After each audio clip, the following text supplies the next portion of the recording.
Could the roar of new factories and machines have foreshadowed a continent on the brink of war? Europe, in the late 19th and early 20th century, was transformed by the Industrial Revolution. Smoke filled skylines, steam engines, and bustling factories reshaped cities, economies, and armies. Nations raced to industrialize, seeing progress not just as wealth, but as power.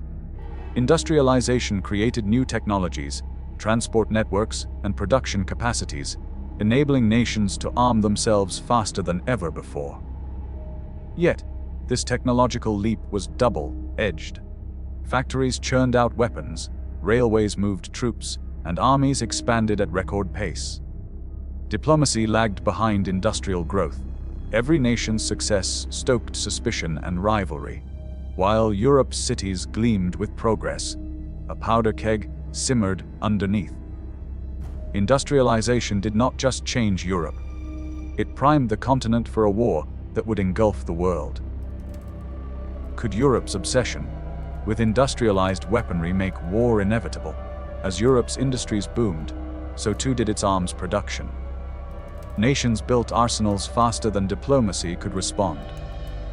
Factories churned out rifles, artillery, and explosives at unprecedented speeds.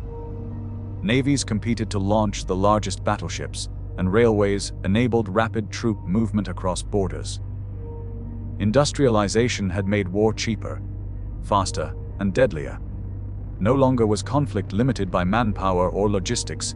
Technology now allowed a single spark to ignite mass destruction. Armies trained relentlessly, while governments and generals planned campaigns, assuming that war was inevitable. The continent had become a machine of preparation. Factories, railways, and arsenals combined to turn political tension into an unstoppable force. Europe's cities gleamed with progress, but beneath them, a technological tinderbox waited for a single spark. How can intense national pride push nations toward inevitable conflict? Nationalism was more than patriotism. It was a fierce, consuming fire of pride, revenge, and ambition. Across Europe, ethnic groups and nations were convinced of their moral superiority and historical destiny. In the Balkans, Slavic groups demanded independence from Austria. Hungary. France longed to reclaim Alsace. Lorraine from Germany, a wound from previous wars. Germany envisioned continental dominance, while Britain watched with suspicion, wary of Germany's growing power. Every government, every citizen, and every army believed their cause was just. This unrelenting national pride blinded leaders to compromise, amplified rivalries, and created a climate where diplomacy was fragile and war seemed inevitable.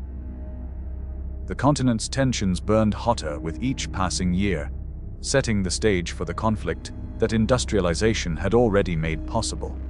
Could competition for colonies thousands of miles away spark a European war? European powers were not satisfied with just continental control. Colonies were symbols of power, sources of wealth, and strategic military outposts. Germany's late entry into imperialism created friction with Britain and France, who already dominated Africa and Asia. Austria. Hungary watched the Balkans nervously, fearful of nationalist uprisings, while Russia pushed southward to gain influence over Ottoman territories. Every empire moved like a predator, circling rivals, waiting for mistakes. Imperial competition magnified existing tensions, turning distant lands into potential flashpoints.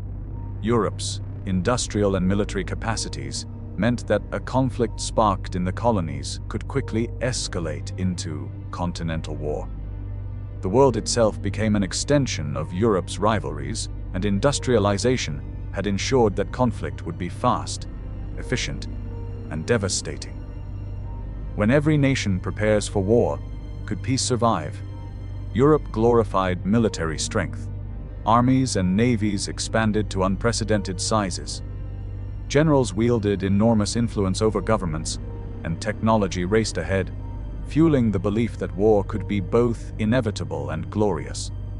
Germany and Britain competed in a massive naval arms race, while France and Russia mobilized millions of soldiers. Every plan assumed conflict was unavoidable. Citizens were trained, militias drilled, and military parades showcased national power. Industrialization had provided the tools, nationalism the passion, and militarism the discipline. Together, they created a continent-wide countdown to disaster. Europe was no longer just politically tense. It was armed, ready, and waiting for a spark. Why could this small region ignite a global conflict? The Balkans were the most volatile region in Europe. Centuries of empire collapses, ethnic tensions, and nationalist uprisings created instability. Serbia sought to unite Slavic peoples. Austria, Hungary feared losing control, and Russia aimed to extend influence. Every crisis in the Balkans threatened the entire continent. Political miscalculations, assassinations, and local conflicts had global consequences.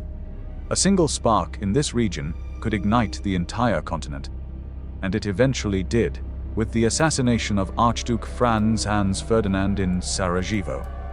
Industrial power and military readiness made this small region disproportionately dangerous. Europe's powder keg was waiting for a match. Could a single event truly spark a world war? Archduke Franz Ferdinand, heir to Austria, Hungary, visited Sarajevo. A young nationalist, Gavrilo Princip, waited with a gun. 2 shots rang out, killing the Archduke and his wife. Europe did not erupt instantly, but the assassination revealed how fragile peace already was. Austria, Hungary blamed Serbia. Germany promised support. Russia mobilized. Within weeks, the continent was descending into total war. The assassination did not create war. It exposed a system already primed for destruction. Could any nation have stopped the chain reaction once it started? After Sarajevo, Austria, Hungary declared war on Serbia. Russia mobilized to defend its ally. Germany declared war on Russia. France and Britain were drawn in. Germany invaded Belgium to strike France. In less than a month, Europe went from uneasy peace to total war. Alliances, grievances, militarization. An imperial competition combined to ensure that once one nation moved, the rest followed like falling dominoes. The continent's fate was no longer in human hands. It was a chain reaction of politics, pride, and power. Did ordinary people sense the impending catastrophe? Even before battles erupted, Europe's social, cultural, and emotional tensions were palpable. Civilians stocked food and supplies. Soldiers trained relentlessly. Newspapers propagated fear and stoked nationalism. Millions believed the war would be short and glorious. They were tragically wrong. The stage was set for the deadliest conflict the world had ever seen. Industrialization, militarism, nationalism, and imperialism combined to create a continent ready to explode. Europe was not only politically fragile, it was a powder keg socially and emotionally as well. Could wiser leadership have prevented the Great War? By 1914, Europe had created a perfect storm. Interlocking alliances, rampant nationalism, imperial competition, and militarization made any spark catastrophic. Diplomacy struggled to keep pace. Political miscalculations were rampant. Sarajevo provided the trigger, but the disaster was already built into the system. Europe's leaders, citizens, and militaries were caught in a web they could not escape. The Great War was not caused by a single act. It was the result of decades of technological, political, and social momentum. What can the modern world learn from Europe's fragility before WWI? Europe in 1914 teaches a timeless lesson: technological progress and industrial power can amplify nationalism, militarism, and imperial ambitions.